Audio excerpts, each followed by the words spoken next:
नमस्कार साथियों, स्वागत है आपका इशू स्टडी टाइम में। तो साथियों, यदि अभी तक आपने मेरे चैनल को सब्सक्राइब नहीं किया, चैनल को सब्सक्राइब कर दीजिए, वीडियो को लाइक कर दीजिए, बेल आइकन को प्रेस कर दीजिए ताकि आगे आने वाली सूचनाओं का नोटिफिकेशन सबसे पहले आपको मिल सके। तो साथियों, एक बहुत बड़ी अपडेट मिली है कि अभ्यर्थी मिल रहे हैं मुख्यमंत्री जी से। LT ग्रेड वाले अभ्यर्थी मुख्यमंत्री जी के जनता दरबार में जाने की योजना बना रहे हैं और वो इसलिए मिलेंगे क्योंकि उम्र सीमा की छूट को लेकर। पूरा मामला क्या है मैं आपको बताती हूँ और बहुत कुछ आपको मालूम भी है। मामला ये है कि LT ग्रेड की भर्ती जब ये 2018 में आई थी, उसके बाद अब 2025 में आई है, मतलब 7 साल हो गए। जब 7 साल में आई है तो ये 34 साल से लेकर जो 38-39 तक के थे वो सभी लोग ओवर एज हो गए, पर वो 7-8 साल की उम्र सीमा में छूट नहीं मांग रहे हैं। अभ्यर्थी केवल ये कह रहे हैं, जब दरोगा में, पुलिस में सबने आपने उम्र सीमा में छूट दी है तो LT ग्रेड में क्यों नहीं। अगर आपकी नियमावली में देरी हुई थी, आपके अधिकारियों की लापरवाही थी, तो उसमें की सज़ा अभ्यर्थी क्यों भुगते। गलती अभ्यर्थी की हो, सज़ा भुगते, समझ में आता है, लेकिन जब गलती अभ्यर्थी की नहीं है तो वो सज़ा क्यों भुगते। इस बात को लेकर अभ्यर्थी अच्छे खासे नाराज़ भी हैं, परेशान, और इसलिए वो मुख्यमंत्री जी के जनता दरबार में जाने की योजना बना रहे हैं।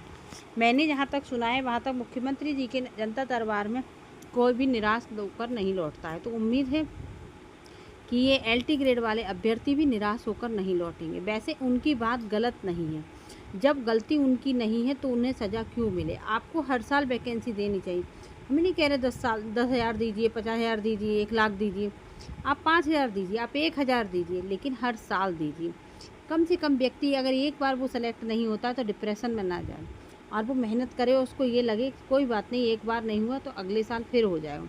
ये तो कुंभ के जैसा मेला है कि 12 साल बाद आता है, तो आदमी एकदम से सोचकर ही पागल हो जाएगा कि अब तो मेरी ज़िंदगी में ये कभी होगा ही नहीं।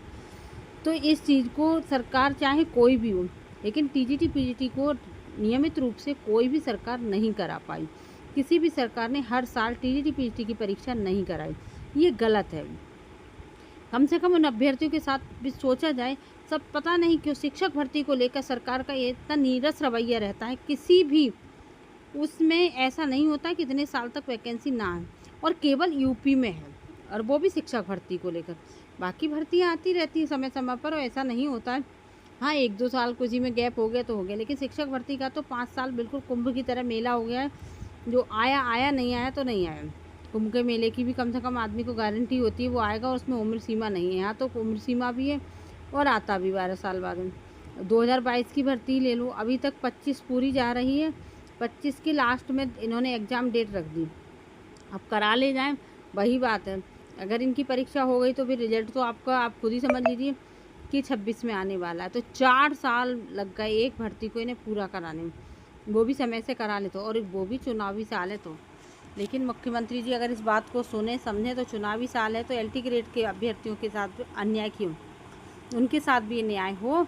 और मैं भी अपनी तरफ से ये गुजारिश करना चाहूँगी इस वीडियो के माध्यम से कि अभ्यर्थियों को उम्र सीमा में छूट मिलनी चाहिए। उसके बाद आप हर साल वैकेंसी देना, फिर कभी किसी को छूट देना या मत देना। और क्या कहा मुख्यमंत्री ने, जो भी सूचना मिलेगी मैं आप लोगों के साथ शेयर करूँगी। वीडियो अपने दोस्तों के साथ शेयर कर देना। अगली वीडियो